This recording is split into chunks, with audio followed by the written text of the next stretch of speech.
All right, so in this demonstration, we're going to go ahead and play around with some encryption, specifically with some RSA keys. So first thing we're going to want to do is just to keep it simple, we're going to be working off on the desktop here. And we can go ahead and show our desktop files. You see we don't really have anything, so it's just our home directory there. But let's keep this folder open. And again, we're just going to be working off the desktop here just to make things a little bit easier. I'm going to go ahead and open a terminal in this, and let's just make sure, again, print our working directory, make sure we're at the desktop. I'll actually try to make this a little bit bigger. There we go. And what we're going to want to do is create two directories. And the two directories we're going to want to do are making one for Alice and one for Bob. So now you see we have our two folders, Alice and Bob, and you can see that they're here in our desktop as well. Now, what we're trying to do here is essentially create a method in which Alice and Bob can discreetly and securely communicate with each other. And so for that, what we're going to want to do is we're going to want to go into Alice's folder, and you can see we don't have anything there, but what we're going to make are our Alice's key pairs.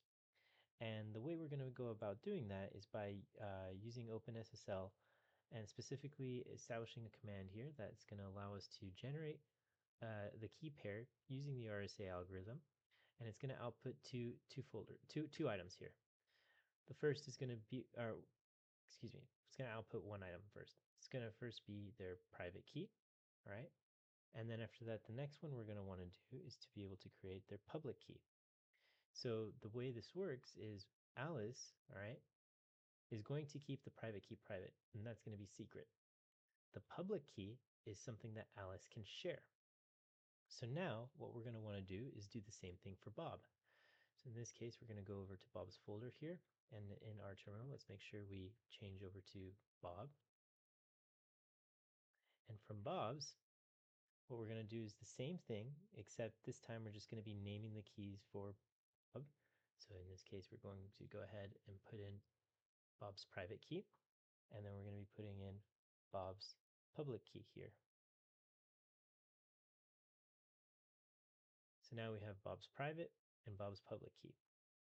Now what we're going to want to do is create something that we're going to want to encrypt. So in this example, all right, I'm just going to go ahead and I'm going to leave this here for in Bob's folder because we're going to be coming back to that.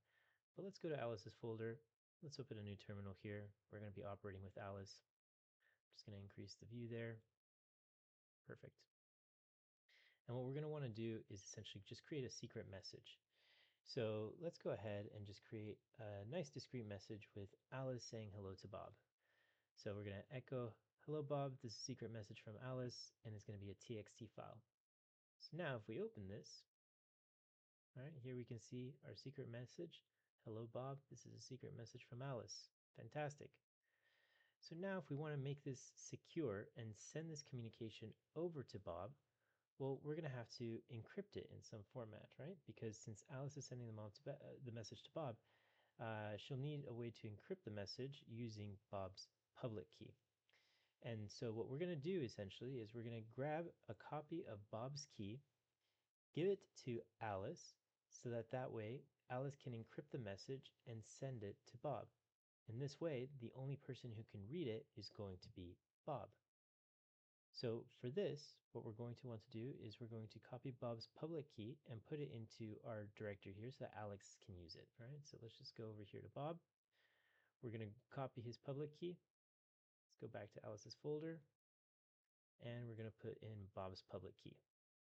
So utilizing Bob's public key, what we're going to want to do is make sure that we encrypt the message from the message.txt file. Now, there's many different ways to do this. Of course, we can change the directory or we can go working in the directory, but for the purpose of the example, just be aware as to where the keys are being held, and we can go ahead and encrypt this.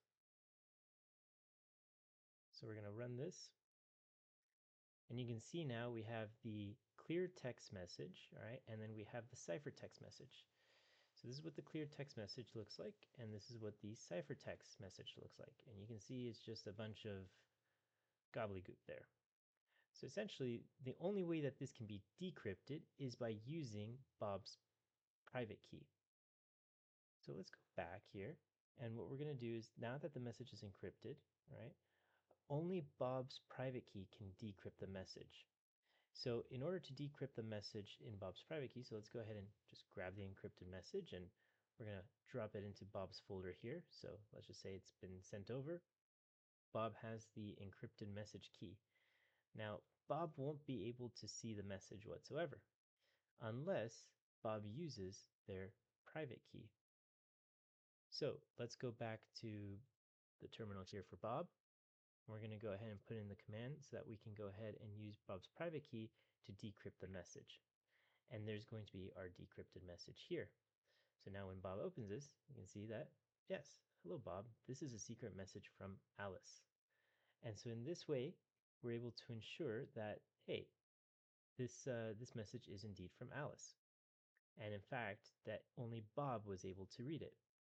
Now, if we want to ensure that there was some file integrity as well, there's a couple of other things that we can do. Specifically, for example, using something like an MD5 hashing algorithm.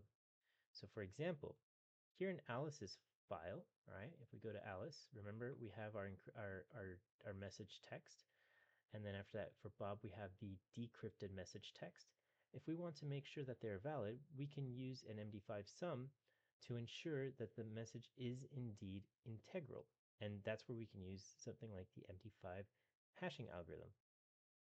So in this example, what we're going to run here is going to just be MD5 sum, and we're going to select the message text.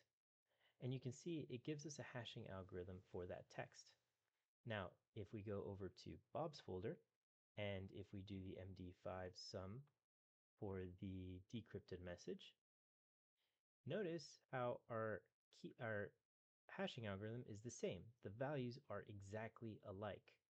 This means that we can validate for sure that the file is integral and that there was no contamination of the file whatsoever or no changes whatsoever. Now watch what happens if, for example, we go over to Alice, and in the message text, let's just change one value. We're just going to remove the period. All right, so that instead of saying, hello, Bob, this is a message from Alice, instead of saying period, we're going to remove the period. We're going to save that, and watch what happens to the message sum here. The algorithm has completely changed. And in fact, if we were to run the integrity again for the decrypted message, it means that the file has been changed. Notice one thing here. For example, we're using the MD5 hashing algorithm. Notice that this part actually, regardless of the size of the text, the value or the quantity of characters that come out from the MD5 hashing algorithm remains the same. But it completely changes when one thing changes completely, right? So even if I were to add, let's just say, a bunch of text, all right? Let's say even the instructions for this lab entirely, even when I were to save this and run this, all right, you're going to notice it still stays the same. Now, if I were to clear everything up and put it back to its original format, you see that our value goes back to what it was. This is a one-way hash. What we did earlier when we created our encryption and decryption, or excuse me, our private keys and public keys, and then the encrypted message and then decrypted message, that is a asymmetric algorithm that allows us to be able to uphold confidentiality and integrity and a form of non-repudiation as well. So give this a try.